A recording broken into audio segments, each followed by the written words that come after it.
அப்படிலாங்க. Vijay sir வந்து பயப்படுறதுக்கு வேலையே இல்லைங்க. ஒட்டுமொத்த தமிழர்களும் தமிழ்நாடு அது மக்கள் இருக்கு. ஒன்றும் பண்ணிக்க முடியாது. எந்த சட்ட ரீதியாக அது பண்ணாலும் பூரா பேர் 6 கோடி பேரா எத்தனை கோடி தமிழ்நாட்டில் 7 கோடி பேரும் தீக்குளிக்க அளவுக்கு ரெடியாக இருக்கேன். நானும் ஒரு ஆள் தான். விஜய்க்கு ஒரு ஆபத்துனா நானும் அதுக்காக முழுசாக இறங்குவேன் களத்து.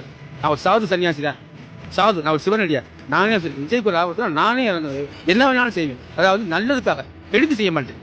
விஜய்க்கு ஆபத்துனா அதுக்கு என்ன மக்கள் என்ன சொல்றாங்களோ அந்த 10 நானும் சேர்த்து நல்லதுக்காக நான் பாடுபடுவேன். விஜயோட எந்த செயல்பாட பார்த்து நீங்க அவருக்கு ஓட்டு போட முன்வந்தீங்க?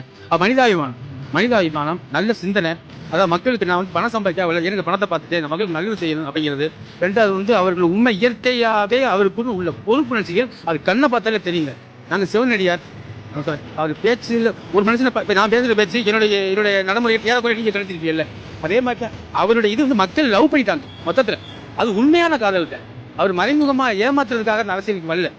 உண்மையானவே மக்கள் காதலிக்கிறாரு. அதனால அவர் மக்கள் அவரை காதலிக்கிறார். இதுதான்